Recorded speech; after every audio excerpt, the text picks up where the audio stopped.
이사야 40장 말씀, 우리 60장 말씀까지 우리 보겠습니다. 우리 이사야 40장 4절 말씀 먼저 보겠습니다. 이사야 40장 4절, 구약성경으로 1014면에 있습니다.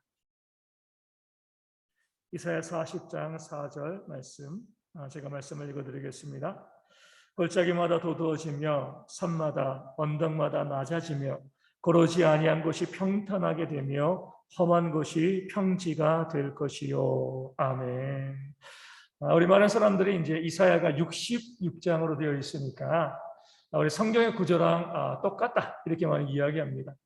1장부터 39장까지는 구약에 해당하고 또 40장부터 66장까지 27장은 우리 신약에 해당한다 이렇게 이야기하면서 이사야를 또 보고 또 분석을 하죠. 그 말들이 또 적당하게 우리 이사야 40장을 시작하면서 무엇에 대한 예언으로 시작되죠? 우리 주님께서 오실 길을 예비했던 우리 세례 요한의 그런 모습을 우리 40장이 보여주면서 우리가 잘 알고 있는 소리죠. 우리 3절 말씀 보면 외치는 자의 소리여 이르되 너희는 광야에서 여호와의 길을 예비하라, 사막에서 우리 하나님의 대로를 평탄하게 하라. 그러면서 4절에 모든 골짜기마다 산마다 언덕마다 낮아지며 모든 고르지 아니한 것들이 평탄하게 되어지는 것. 이것이 바로 뭐죠? 우리 주님께서 오실 길을 예비하는 그런 모습이 되어집니다. 우리가 성경을 통하여서 좀 중심적으로 다뤄야 될 부분 중에 하나가 우리 평탄케 되어지는 것, 우리 평균케 되어지는 것. 이 부분에 대해서 우리가 좀 많이 좀 연구하고 바라볼 필요가 있습니다. 우리 광야에서도 만나가 제공되었을 때에 많이 거두는 사람도 있고요, 우리 적게 거두는 사람도 있었지만 결국에는요 각자 모든 사람이 공평의 것을 가져간 것, 이것이 바로 이제 만나의 역사, 일용할 양식의 역사가 되어지는 거죠. 아무리 부자라고 해도요 하루에 30끼 먹는 거 아니에요, 그렇죠? 오히려 부자들이 덜 먹습니다. 건강 유지하려고. 기본적으로 모든 사람이 부자건 가난하건 양식만 있다라고 하면은요 하루에 3끼를 먹고 2끼 먹고 거의 비슷한 것을 먹습니다. 하나님께서 우리로 하여금 일용할 양식을 구하라 이렇게 알려주신 것은요 모든 사람이 동등한 삶의 조건으로 살아가는 것이 하나님께서 원하시는 모습이다, 이것을 우리 가운데 보여주시는 겁니다. 우리 포도원 품꾼의 비유에 있어서도 아침에 일찍 와서 일한 이 포도원 품꾼이나 저녁 늦게 와서 5시에 와서 1시간밖에 일하지 않은 품꾼이나 그 주인은요 선한 모습으로 한 데나리온 그 하루치의 품삯을 나누어 주었습니다. 이것이 바로 하나님께서 원하시는 모습이죠. 우리 헌금의 원리에 있어서도 우리가 성경에서 우리에게 말씀하고 있는 것은요 모든 사람이 평균케 되어지는 것. 왜 우리가 헌금하고 또 헌금을 통해서 교회가 이루어야 될 목적이 무엇인가? 그래서 모든 사람이 평균케 되어지는 것, 이것이 바로 성경의 원리입니다. 그러면서 우리 주님께서 이 땅 가운데 오실 길을 예비하는 것도요 평탄하게 하는 것, 높은 것을 낮추고요 낮은 것을 돋아서 그 주님께서 오실 길이 평지도 만드는 것, 이것이 바로 우리 주님의 오실 길을 예비하고 준비하는 것이다. 이 사실을 이제 이사야서는 우리 가운데 말씀하고 있습니다. 오늘 우리도 마찬가지입니다. 우리 이사야는 또 세례 요한은요 주님께서 처음 오실 그 길을 준비하고 예비했죠. 하지만 우리 주님께서 다시 오실 길도 똑같습니다. 높은 것을 낮추고요 낮은 것을 높여서 모든 사람이 평탄케 되어지는 것, 모든 것들이 평균케 되어지는 것, 이것이 바로 주님께서 오실 길을 예비하고 준비하는 성도들의 모습이 되어져야 할 줄로 믿습니다. 이것이 바로 또 교회가 추구해야 될 그런 비전과 꿈이 되어지는 거죠. 교회 가운데서 우리가 어떤 차별도 우리 가운데 발생하지 않고요 모든 사람이 가난한 사람이 없이 그 삶을, 일용할 양식이 있는 그 삶을 누리게 하는 것, 이것이 바로 교회가 주님께서 오실 길을 준비하고 예비하는 그런 모습이 되어지는 겁니다. 그게 무슨 주님께서 오실 길을 예비하는 것입니까? 왜냐하면 참된 신앙, 참된 믿음이 있는 사람들은 그런 삶을 살아가기 때문에 그렇습니다. 재림의 때를 기다리는 사람들이요, 영생을 사모하는 사람들이, 하늘의 부활을 쌓는 사람들이요, 자기만 잘 먹고 잘 살 수는 없는 거죠. 하나님의 심판과 그 영생이 있고 우리가 영원히 거할 그 땅에 있음을 아는 사람들은요 자기의 것을 나누는 그런 삶을 살아갈 수밖에 없고요 그렇게 되어지면 그 공동체가 평탄케, 평균케 되어지고 그런 모습을 통하여서 우리가 정말 이 공동체가 주님께서 오실 길을 준비하고 예비하는 그런 공동체이다. 하늘의 부활을 쌓는 그런 공동체이다. 그래서 우리가 알 수 있게 되어집니다. 많은 사람들이 평균케 되어지는 것, 고르게 하는 것, 이 부분에 대해서 머리로는 동일해요. 그래야지. 하지만 실제 삶에서는요, 내 것을 움켜쥐고 있기 때문에 그것을 나누는 것이 쉽지가 않습니다. 나누는 것이 어려운 이유는 뭐냐면 우리 가운데 이런 생각이 있기 때문에 그래요. 나는 이것을 가지고 취할 자격이 있는 반면에 저 사람은 게으르기 때문에 문제가 있기 때문에 그 사람에게 물질이 주어질 필요가 없다는 거죠. 그러니까 나눔에 대한 저항이 있는 거예요. 왜 저 사람에게 일하지 않고 수고하지 않은 사람에게 내가 내 것을 나누어 줘야 되는가? 이런 생각이 있기 때문에 우리는요, 평탄케 되어지고 평균케 되어지는 것에 대한 그런 지적인 동의는 하지만 실제적으로 내 것을 가지고 이웃을 돕고 섬기고 나누는 것에 인색하게 되어지는 거죠. 자주 말씀드리는 것처럼 내가 무엇인가 나눠주는 것만 우리는 생각해야 돼요. 그 사람의 것을 받을 자격이 있는가 없는가는요, 하나님이 판단하십니다. 판단하시고 거기에 대해서 하나님께서 심판하시는 거죠. 내가 줄 수 있는 자가 되어 내게 무엇인가 있다라고 하면 그것을 나누어 주고 그것을 통하여서 하늘의 부활을 쌓는 것. 왜냐하면 자꾸 사람을 가리다 보면 어때요?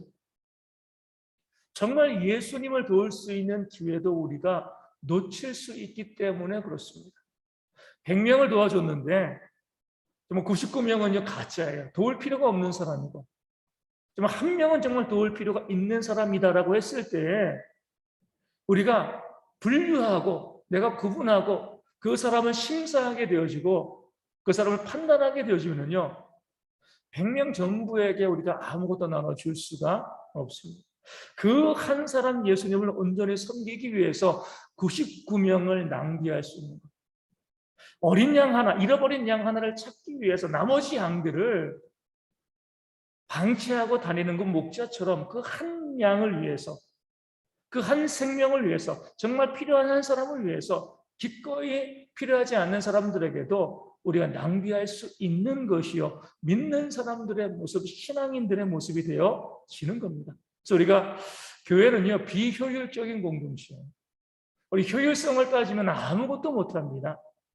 비효율적으로 때론 낭비처럼 보이지만 과연 이것이 필요할까 보이지만 그럼에도 불구하고 우리가 할 수 있으면 우리가 무엇인가 있으면 그것을 섬기고 나누는 것.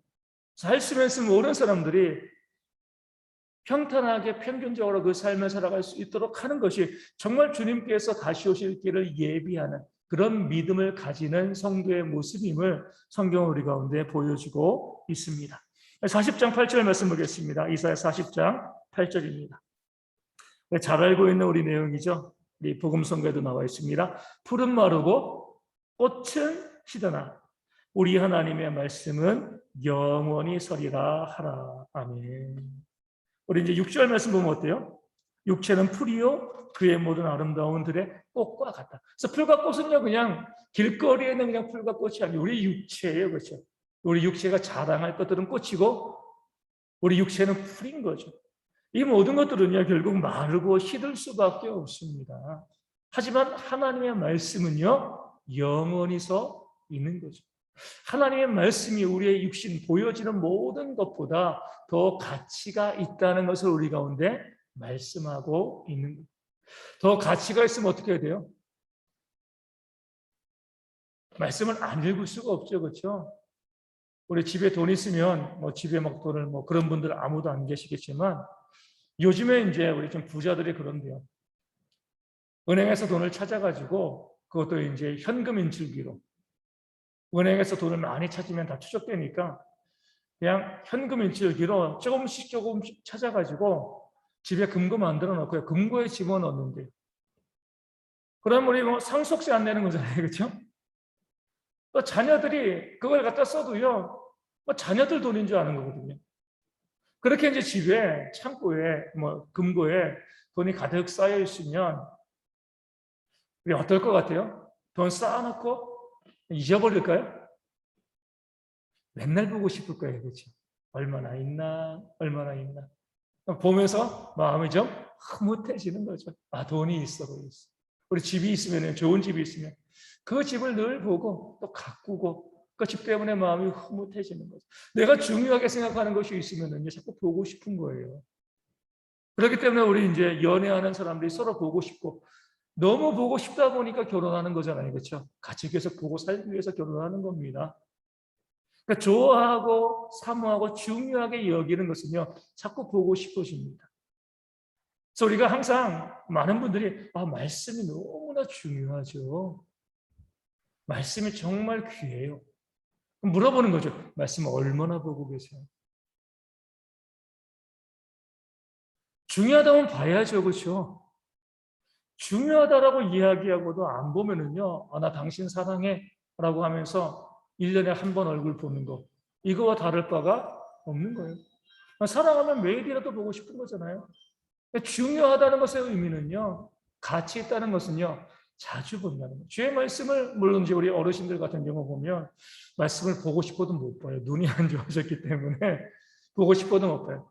그러면 말씀을 듣는 거, 또 말씀을 배우는 것에 또 열심을 내는 거죠. 그렇죠? 그것을 통해서 어떻게 해서든지 내가 이 하나님의 말씀이 이 풀은 마르고 꽃은 시들지만 하나님의 말씀이 영원하다는 그 사실을 알고 있다라고 하면은요, 그 말씀 가운데, 그 말씀의 은혜 가운데 머물기 위해서 애쓰고 노력하는 모습들이 우리 가운데 있어야 됩니다. 그게 내가 정말 말씀을 중요하게 생각하는 거예요.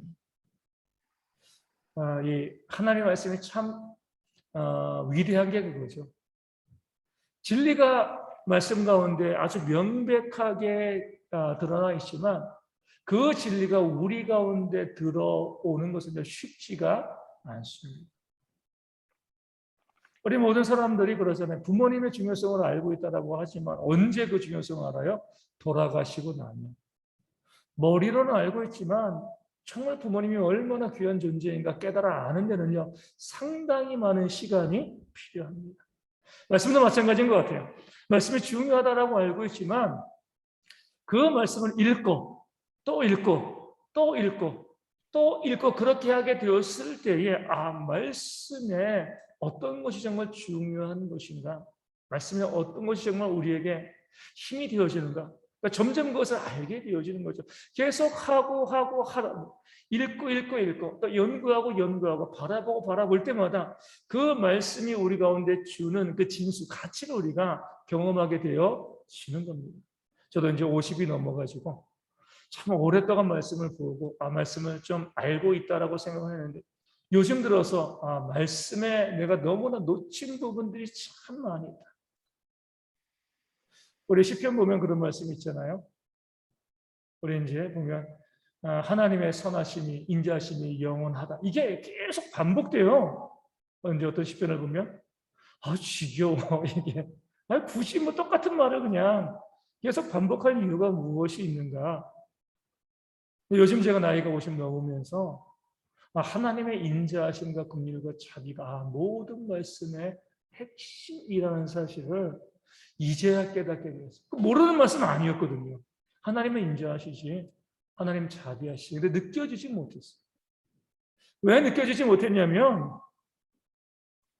내 힘이 앞섰거든요. 내가 열심히 하고 내가 충성하고 그러니까 하나님의 능력, 하나님의 역사 이런 것들이 참 많이 다가왔는데 시간은 지나면 지날수록 왜 많은 신앙의 인물들이 하나님의 자비를 찬송하고 하나님의 인자하심과 긍휼을 고백했는지 점점 그것이 마음으로 깊이 다가오게 되어지는 거예요. 이것 때문에 말씀을 읽어야 됩니다.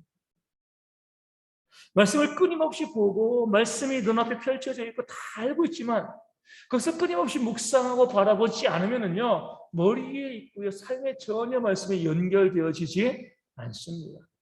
그 말씀을 끊임없이 가까이 할 때 말씀이 우리 가운데 들어와서 그 말씀의 의미가 풍성하게 살아나 역사하게 되어지는 거죠. 그래서 우리 성도님들, 여기서는 우리 최태환 전사님이 가장 희망적이에요. 가장 젊으니까 그렇죠. 말씀을 읽을 수 있는 기회가 제일 많이 남아 있습니다. 그렇죠? 우리 어르신들은 읽고 싶어도 눈 때문에 잘 못 읽고 여러 가지 장애들이 많은데 우리 젊은 분들은 말씀을 읽을 수 있는 그런 기회들이 무궁무진해요. 그렇기 때문에 그 말씀을 읽음을 통하여서 가까이 함을 통하여서 그 무엇보다도 중요한 하나님의 보물을 우리가 캐내는 그런 모습들이 우리 모두 가운데 있었으면 좋겠습니다. 우리 이사야 42장 1절 말씀 보겠습니다. 이사야 42장 1절. 내가 붙드는 나의 종, 내 마음에 기뻐하는 자, 곧 내가 택한 사람을 보라. 내가 나의 영을 그에게 주었은지 그가 이방의 정의를 베풀리라. 아멘. 예수님에 대한 이제 예언의 말씀인데 우리에게도 마찬가지예요. 하나님께서 붙드는 종, 하나님의 마음에 기뻐하시는 자, 하나님께서 택한 사람, 하나님의 종이죠. 그에게 하나님은 하나님의 영을, 성령을 부어 주십니다. 성령이 그 안에 부어지면 이방의 정의를 베풉니다. 우리가 이제 자주 말씀드리지만 한국교회에서 참 많이 왜곡되는 것이 바로 성령론이죠. 성령이 우리 가운데 임한다, 성령이 충만하다. 이것에 대해서 많은 사람들이 뭐 은사, 뭐 방언, 예언, 뭐 이런 것, 그러면 성령이 충만해. 그렇지 않습니다. 성령의 은사가 맞긴 맞아요. 하지만 정말 성령이 충만한 것은요, 그 정의가 충만해. 공의로운 거죠. 정의로운 거, 바른 것. 이런 것도 우리 가운데 있을 때 거짓을 우리가 점점 멀리하고요. 온전한 삶을 살 때 성령이 우리 가운데 충만하게 임하고 내가 구원받은 주의 백성이 되었다. 이렇게 이제 이야기할 수 있는 겁니다. 믿는 사람은 깨끗해야죠. 하나님께서 우리를 정결하게 만드셨기 때문에 우리가 그 사단, 우리 거짓 사빈, 그 사단을 따라서 거짓된 그 삶을 살아가지 아니하고요. 정결하고 거룩하게, 우리 정의롭게 다른 것을 추구하며 살아가는 그런 모습들이 우리 가운데 있어야 합니다. 그럴 때 그것이 내가 정말 구원받은 주의 백성, 정직한 하나님의 백성이다. 하나님의 영이 나에게 임했다. 내가 성령 충만하다. 이것을 이야기할 수 있는 근거가 되어지는 겁니다. 우리 이사야 45장 9절과 10절 말씀 보겠습니다. 45장 9절 10절 토기장이가 나옵니다. 말씀을 제가 읽어드리겠습니다. 질그릇 조각 중 한 조각 같은 자가 자기를 지으신 이와 더불어 다툴진대 봐 있을진저 진흙이 토기장이에게 너는 무엇을 만드느냐 또는 내가 만든 것이 그는 손이 없다 말할 수 있겠느냐. 아버지에게는 무엇을 낳았소 하고 묻고 어머니에게는 무엇을 낳으려고 해산에 수고를 하였소 하고 묻는 자는 화 있을진저. 아멘. 우리 그릇이 토기장이한테 왜 이렇게 만들었냐, 왜 이 모양대로 만들었냐 이렇게 이야기할 수가 없는 거죠. 토기장의 뜻이 있는 겁니다. 그렇죠? 토기가 나는 다른 모습이었으면 좋겠는데 다르게 빚었으면 좋겠는데 토기가 이야기할 수 없어요. 그냥 주인의 손길에, 토기장의 손길에 자신을 내맡기는 거죠. 이것이 바로 하나님과 우리와의 관계입니다. 우리는요, 토기죠. 하나님의 피조물입니다. 하나님 우리를 창조하신 분입니다.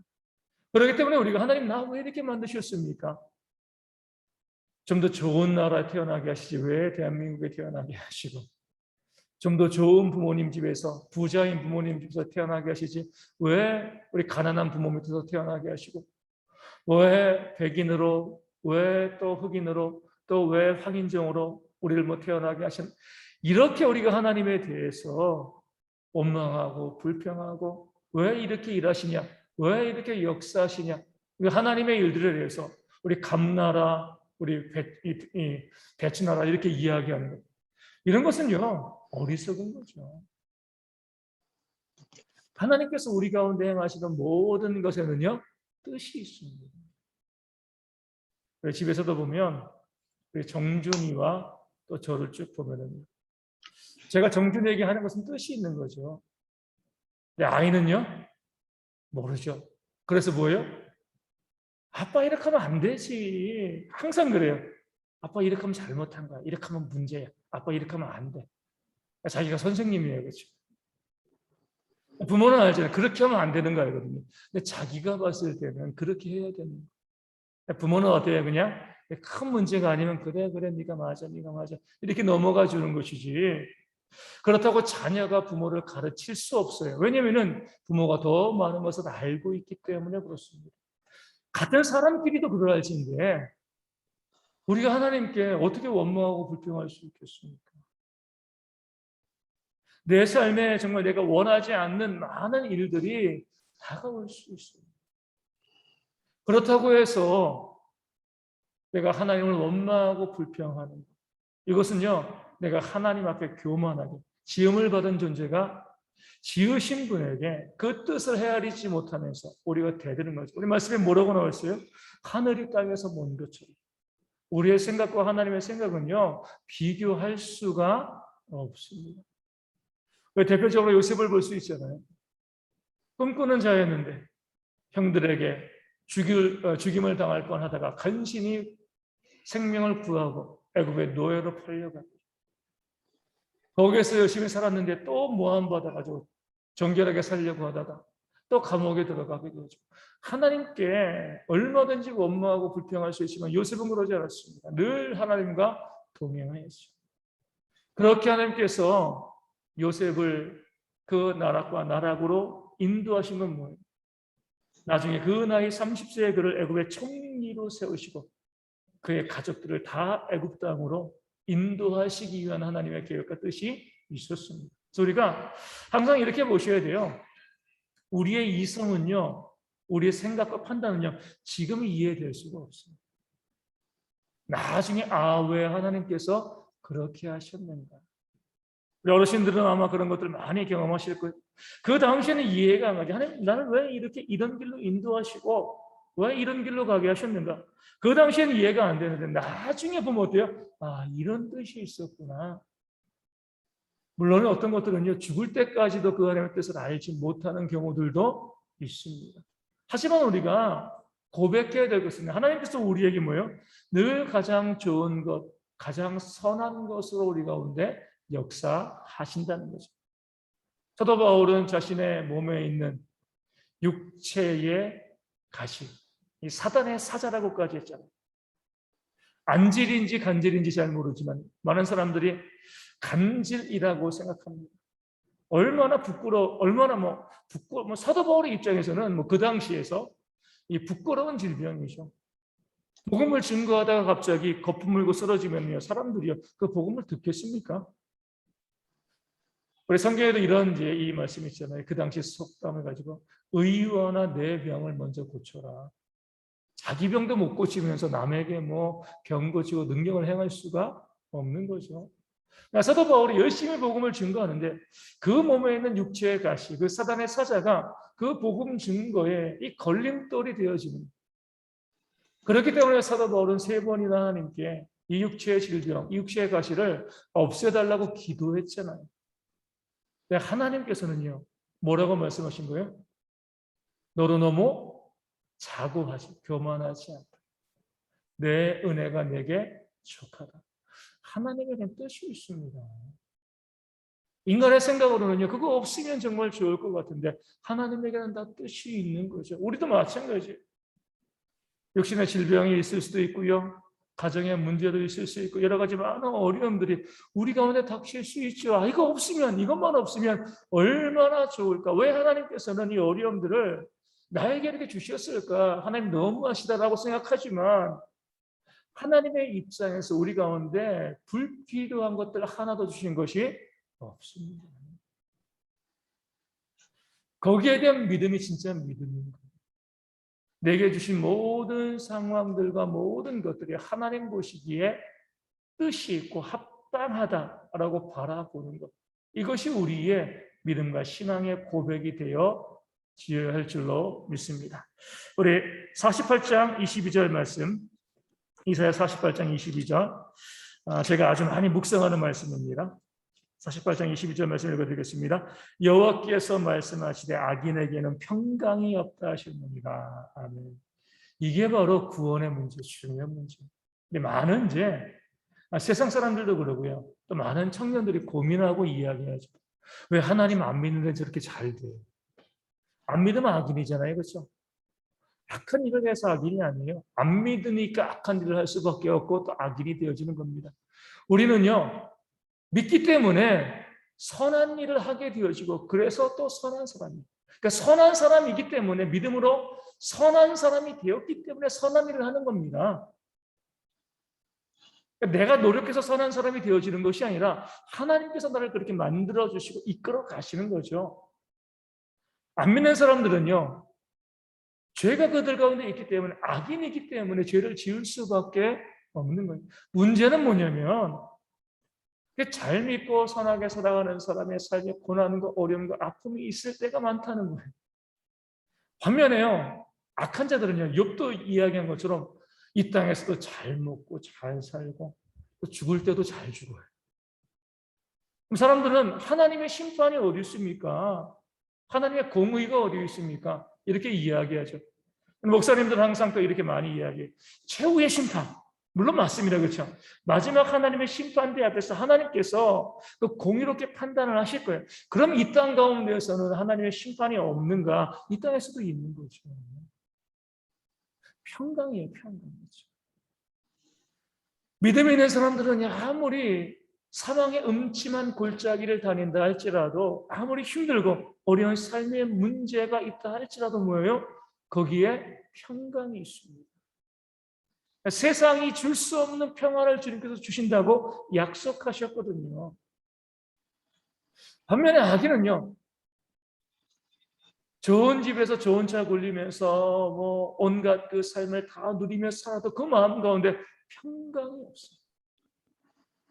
그렇기 때문에 그렇게 돈 많고 능력 있는 우리 악인들이 뭐 하는 거예요? 마약하는 거잖아요. 우리 국가의 고위직에 있는 그분의 이 사위, 좋은 회사 임원인데 마약하잖아요, 마약. 잡혔잖아요. 뭐가 부족합니까? 명예, 지위, 돈, 권력 다 가지고 있어요. 그런 사람들이 마음에 평강이 없는. 왜 마약에 평강이 없으니까 잊고 싶은 거죠. 재정스러워 살아갈 수가 없는 거예요. 우린 돈이 많으면 우리가 이제 내가 돈이 없다 보니까 우리 문제는 결정적인 문제예요. 내가 돈이 없으니까 돈이 많으면 다 해결될 거라고 생각을 합니다. 내가 돈이 없으니까. 돈이 많은 사람들이 그들 가운데 스스로 목숨을 끊고요. 마약하고 술과 도박, 쾌락과 향락에 빠져서 그 현실적으로 정말 힘들어하고 아파하는 사람들이 얼마나 많이 있습니까? 우리 가운데 정말 이 하나님께서 구원받은 자에게 어떤 외적인 것을 주시냐, 이거는요, 주실 사람에게 주고요, 또 안 주실 사람에게 안 주죠. 이게 중요한 게 아니죠. 그 마음 가운데 진짜 평강이 있는가. 그러니까 청년들이 이렇게 질문을 하는 겁니다. 아니, 목사님 왜 하나님 잘 믿는데 저 집사님은요 저렇게 힘들게 살아요? 하나님 뭐 하시는 겁니까? 뭐라고 대답해 줘야 돼? 그분이 정말 좋은 믿음을 갖고 있는 분이라고 하면 가서 물어봐라. 삶이 어떠한가?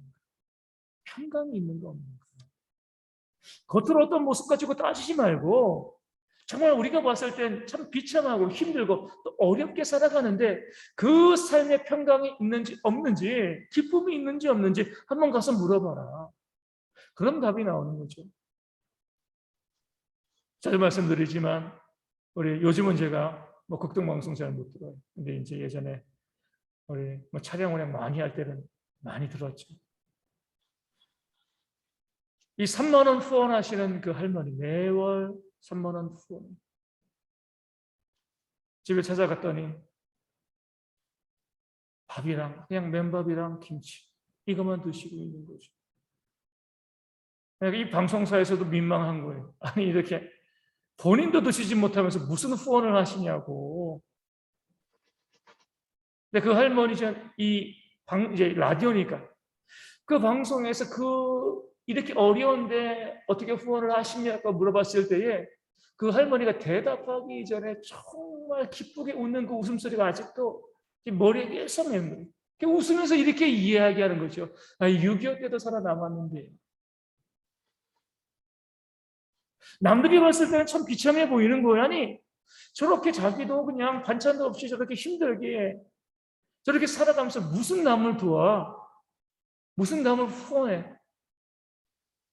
우리가 봤을 땐 미련해 버리고요. 우리가 봤을 땐 실패한 인생처럼 보이지만 그 할머니에게는요, 세상이 알 수 없는 기쁨과 평안이 있는 겁니다. 이게 바로 구원받은 자의 모습인 거예요. 수십억, 수백억 가지고 있으면서도 서로 다투고 싸우고 찌르고 죽이고 불안하고 두려워하고 염려하고 그 돈이 무슨 소용이 있겠습니까? 악인에게는요, 평강이 없습니다. 그가 무엇을 얼마나 많이 가지고 있는가, 이 땅에서 얼마나 성공했는가, 이게 복의 근원이 아니에요. 그에게 평강이 있는가 없는가, 이것을 가지고 우리가 정말 구원받은 자인가 그렇지 아니한가 나눌 수 있게 되었습니다. 우리가 이 말씀을 잘 기억하셔야 돼요. 우리도 세상 사람들처럼 자꾸 보이는 것까지 판단하시면 안 돼요. 얼마나 많은 것 가지고 있느냐, 얼마나 성공했는가, 얼마나 높은 지위에 올라갔는가, 이것이 아니라 정말 참된 평강, 평안이 그 안에 있느냐 없느냐, 이것이 바로 내가 구원받았는가 그렇지 아니한가를 나누는, 이 분별해 줄 수 있는 그런 근거가 되어 줍니다. 우리 50장 4절 말씀 보겠습니다. 이사야 50장 4절 말씀, 제가 말씀을 읽어드리겠습니다. 주 여호와께서 학자들의 혀를 내게 주사 나로 곤고한 자를 말로 어떻게 도와줄 줄을 알게 하시고 아침마다 깨우치시되 나의 귀를 깨우치사 학자들 같이 알아듣게 하시도다. 아멘. 학자들의 혀를 주신 이유는 뭐예요? 곤고한 자를 돕기 위해서, 말로 돕도록. 우리에게 주신 모든 은사가 똑같은 목적이 있습니다. 어렵고 힘들고 약하고 부족한 사람들을 학자의 혀가 있으니까 그 아는 지식으로 말로 그들을 돕는 거죠. 여호와께서 부자들의 지갑을 내게 주사, 그럼 뭐예요? 나로 곤고한 자를 물질로 어떻게 도와줄지를 알게 하시고, 이렇게 바꿔야 되는 거예요. 내게 주신 모든 것들 계속 말씀드리지만 우리는 택배업체예요. 내 택배 차량에 아무리 많은 것, 고가의 비싸고 좋은 것들, 귀중한 것들이 담겨있다 할지라도 거기에는 항상 뭐가 있어요? 목적지가 붙어 있습니다. 나는 뭐 하는 거예요? 그것을 그 목적지에 배달해 주는 거예요. 내 차에 있다고 내 게 아니에요. 목적지에 배달해 주면 회사에서 월급 주고 먹고 사는 거잖아요. 그렇죠? 이게 바로 청지기의 삶이죠. 그것이 내 것이 아니라 거기에 목적지가 어디 있는 걸 보셔야 돼요. 내게 있는 것들, 내가 가지고 있는 것이 어디에 목적지라는 걸 쓰셨는가 보고 깨달아 알고 거기에 배송하고 배달해 주면 되는 거예요. 은행에서도 그러잖아요. 은행이 돈이 얼마나 많아요. 수백, 몇십조, 수백조 갖고 있죠. 하지만 그 모든 돈에는요, 주인의 이름이 따로 있습니다. 은행 직원은 뭐 하는 거예요? 주인이 와서 내 돈 달라고 하면 주면 되는 거예요. 내 거라고 생각하면 안 되죠. 그럼 도적이죠. 이 절도죄가 되어지는 거예요. 우리 믿는 사람들의 청지기 의식이 이겁니다. 내게 있는 모든 것들, 그것이 물질이건 또 지식이건 학자의 혀처럼, 아니면 어떤 재능이건 뭐 시간도 되어지고 우리 힘도 되어지고, 이 모든 것에는요 하나님께서 쓰시고자 하는 목적지가 있습니다. 그것을 바라보셔야 돼요. 내 것이라고 자꾸 갖고 있으면 안 되죠. 목적지를 보고 그 목적지에 내가 알맞게 적시에 배송해주고 배달해주고, 그러면은요 우리 택배 하시는 분들 보면 일 잘하면은요 물량이 많아집니다. 그렇죠? 잘 배송하면 또 물량이 또 많아집니다. 배송하지 않으면 쫓겨나는 거죠. 그렇죠? 한 달한테 받은 척척. 하나님께서 우리 가운데 내가 나누면 나눌수록 그 더 잘 나누는 자이기 때문에 더 풍성한 것으로 또 채워주시고, 또 나눠야지. 물론 그것도 나눠지고 택배차가 빈다고 해가지고 거기서 끝나는 게 또 다음날 또 채워지고 또 채워지는 거예요. 이게 바로 하나님께서 우리 가운데 역사하시는 그런 모습입니다. 우리가 내게 있는 것이 목적지가 어디인가 보시고요, 그것을 가지고서 우리가 나눠야죠. 우리 어르신들은 어디에 목적지를 잘 보셔야 돼요? 우리 어르신들이 가장 집중적으로 나눠야 될 것은요, 이 기도적이에요. 이 기도, 그 어떤 것보다 귀한 거예요. 우리 보면은 뭐, 교회 가운데도 세속적인 모습이 많아가지고, 물질로 헌신하지 못하면, 또 몸으로 힘으로 헌신하지 못하면, 내가 쓸모없다고 생각을 합니다. 그렇지 않아요. 가장 중요한 것은 바로 기도하는 거예요. 그죠? 기도. 그러니까 기도로 봉사하고 헌신하는 거죠. 예전에 제가 이제 이 청년부 헌신 예배 가가지고 이것도 몇 분 말씀드렸어요. 청년부 헌신 예배 가가지고 청년부 헌신 예배니까 이제 이 청년들도 있고 어른들도 있잖아요.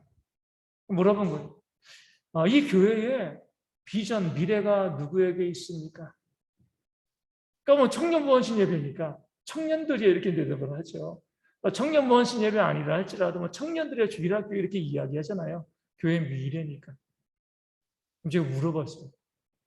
그럼 청년들은 새벽 기도 하시나요? 기도하시나요? 기도도 안 하는데 미래가 어디 있어요? 비전이 어디 있어요? 젊다고 무조건 미래하고 비전이 있는 거예요. 저는 그래서 그렇게 이야기했죠. 오히려 내가 봤을 때는 교회의 비전과 미래는 우리 권사님들, 우리 할머니들에게 있다. 그분들이 기도하지 않아요.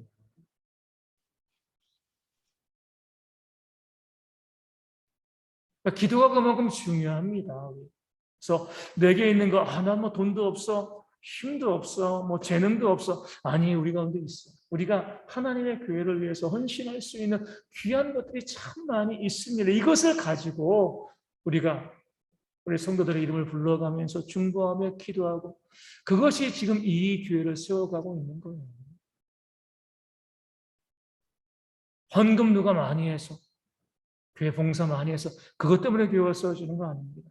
묵묵히 뒤에서 교회 나오지 못하면 가정에서 눈물로 기도하는 주의 성도들이 있기 때문에 그로 인해서 교회가 온전히 세워지는 그래서 우리에게 있는 것이 무엇이건 그것을 가지고요 곤고한 자를 돕고 섬기는 그런 모습이 있을 때 하나님께서 또 교회와 성도의 삶에 은혜를 부어주실 줄로 믿습니다.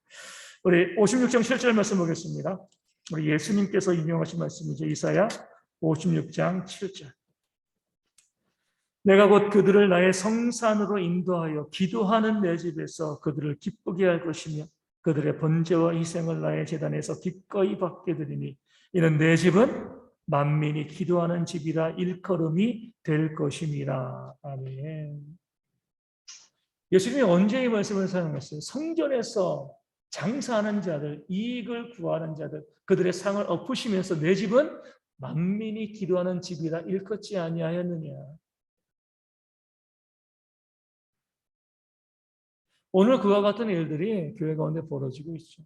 교회에서 장사하잖아요. 장사한다는 것이 뭐 우리가 물건을 판다는 의미가 아니라 내 이익을 추구하는 거예요. 내 유익을 추구하는 거예요. 교회 가운데서 내 명예를 추구하고 내가 높아지기를 추구하고요. 교회 가운데서 무엇인가 얻으려고 애쓰고 노력하고 뭘 안 해요? 기도는 안 해요. 어떤 분을 이제 본 적이 있어요. 교회에서 이제 행사가 있잖아요. 큰 교회니까 이제 뭐 이제 특별히 이제 행사 또 어르신들 많이 가는 거 행사. 행사가 있으면은요 항상 앞장서 가지고 뭐 봉사하고 수고하고 헌신해. 그 모습이 나쁜 거 아니죠? 당연히 그래야죠. 교회 바로 옆에 섰어요. 뭐 교회에서 한 2, 3분 거리. 새벽 기도는 한 번도 안 해요. 기도는 안 하시네. 그렇게 교회 가운데 봉사하고 헌신하고 또 모임 가운데 열심히 참여하는 목적은요. 국회의원과 똑같습니다. 표밭을 가는 거예요. 장로 되기 위해서.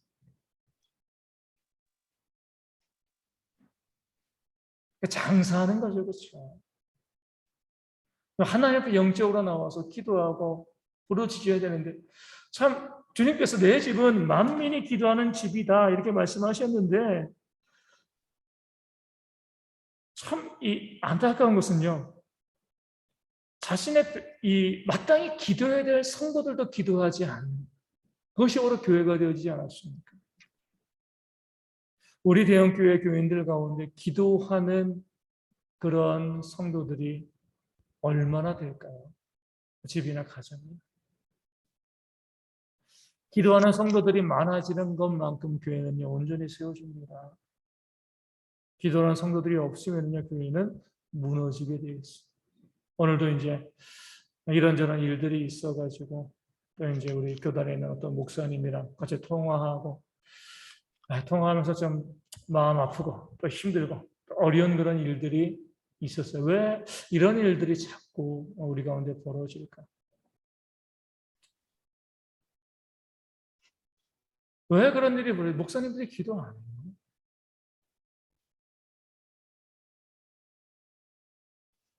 교회 규모와 상관없이 목사님들 중에서 30분 이상 기도하는 분들 거의 없어요. 기도하지 않으십니다. 하나님의 도우심을 구하지 않는 거죠. 자꾸 문제들이 발생할 수밖에 없어요. 그러면서도 성도들에게 기도하라, 기도하라, 기도하라. 본인은 기도하지 않으시는 거죠. 기도하지 않는데 하나님께서 우리 가운데 일하시고 역사하실 리가 없습니다. 만민이 기도하는 집이 내 집이다라고 하나님께서 말씀하시는 거예요. 물론 기도하면서 자기를 드러내기 위해서 기도하시는 분들도 있어요. 하지만 그것도요, 기도하지 않는 것보다 낫습니다.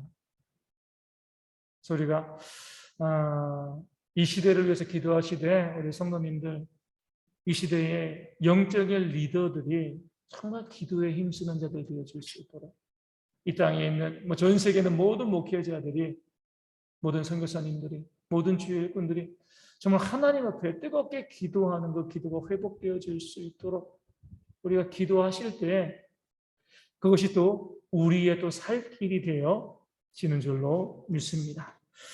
우리 57장 11절 말씀 보겠습니다. 이사야 57장 11절 말씀. 내가 누구를 두려워하며 누구로 말미암아 놀랍기에 거짓을 말하며 나를 생각하지 아니하며 이를 마음에 두지 아니하였느냐. 내가 나를 경외하지 아니함은 내가 오랫동안 잠잠했기 때문이 아니냐. 왜 이스라엘 백성을 경외하지 않아요? 하나님이 아무것도 안 하신다는 거예요. 너무 잠잠하시다. 지금도 그러잖아요. 하나님이 하는 일이 뭐가 있어? 하나님께서 잠잠하지 않고요. 하나님의 역사를 보여주시면 좋겠습니까? 어떨 것 같아요?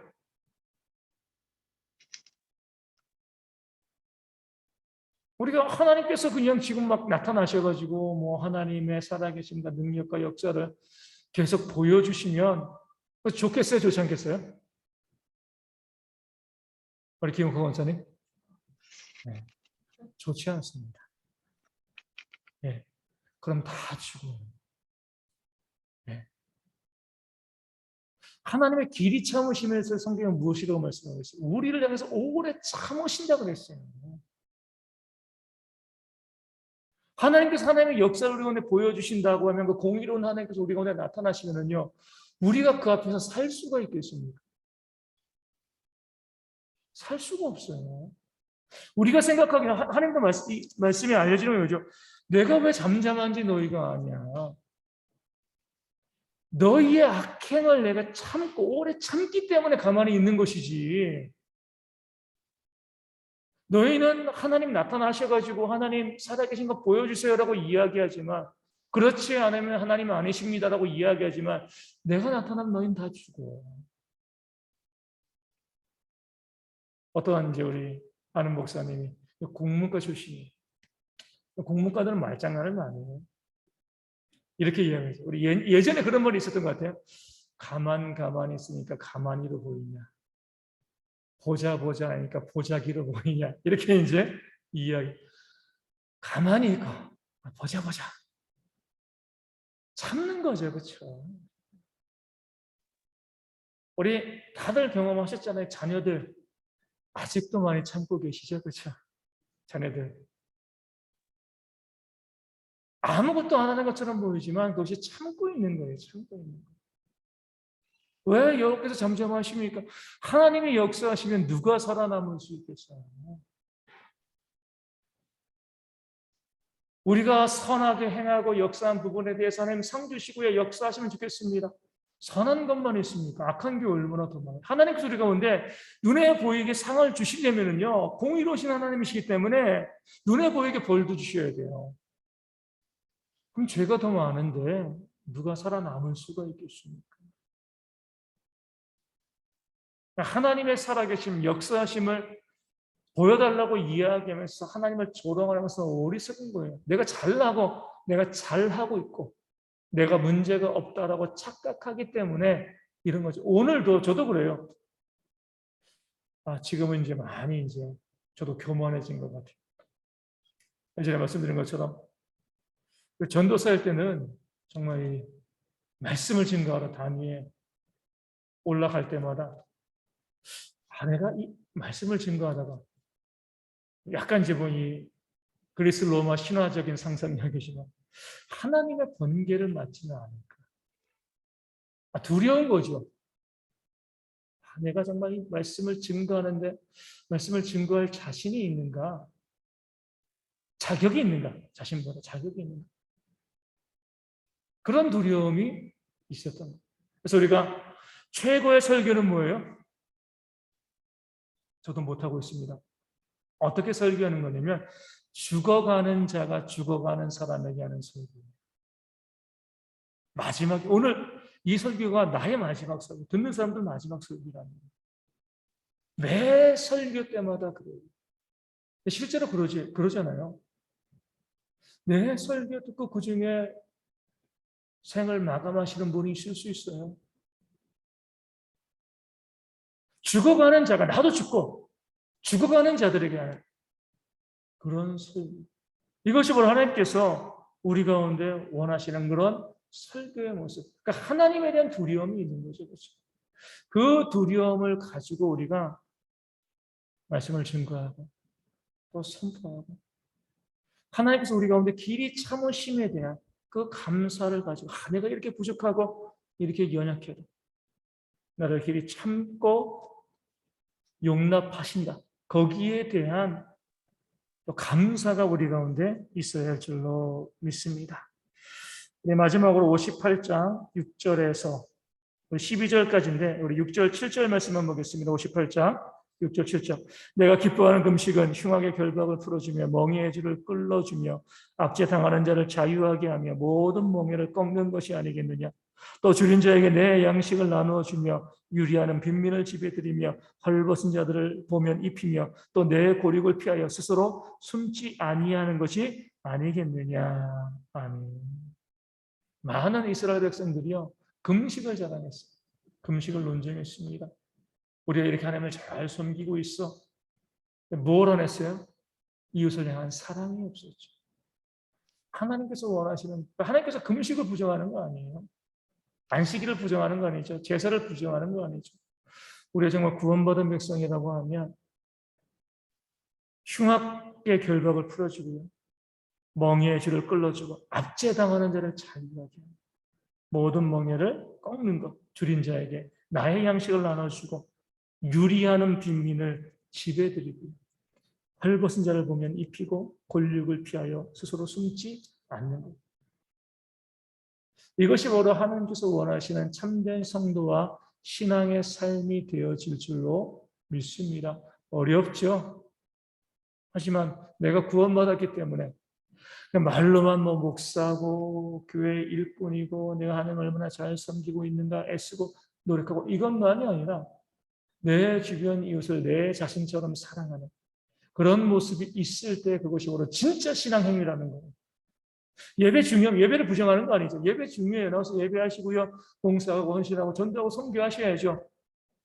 그리고 나가서 이웃과 멱살 잡고 싸우고 착취하고 남의 거 빼앗고요. 사기치고 그런 사람들이 얼마나 많습니까? 정말 내가 온전히 하나님을 믿고 온전한 예배자라고 하면은요. 교회 바깥에 나가서 내 삶으로도 주님을 보여줄 수 있는 모습이 있을 때 그게 진짜 예배인 거죠. 교회에서 예배는 시작되어지고요. 세상에서 예배는요, 진행되어지고 마무리되어지는 거예요. 여기만 예배하는 것. 그래서 많이 우리가 욕먹는 것처럼 교회 예배하러 와서 이웃들 차도 못 나가게 막아놓고요. 전화 오면은요, 예배하고 있으니까 끊어요. 난 예배가 중요해. 예배하면 난 참신앙이에요. 하나님 보시기는 아니죠. 제물을 드리다가 형제에게 원망 드릴 만한 일이 있으면 뭐예요? 중단하라고 그랬잖아요. 가서 형제와 사화하고 화해하고 와서 다시 제물을 드리는 거예요. 말씀이 분명히 나와 있는데도 예배만 드리면 형식적인 신앙, 금식만 하면 뭐만 하면 우리는 다 끝나. 하나님 기뻐하실까요? 그러지 않습니다. 성회와 더불어 악을 행하는 것 하나님께서 원치 않으시는 거죠. 정말 온전한 예배자라고 하면 사랑과 섬김의 삶의 모습을 보여주는 것, 이것이 하나님께서 원하시는 진짜 예배고 하나님을 섬기는 것임을 말씀 우리 가운데 보여주고 있습니다.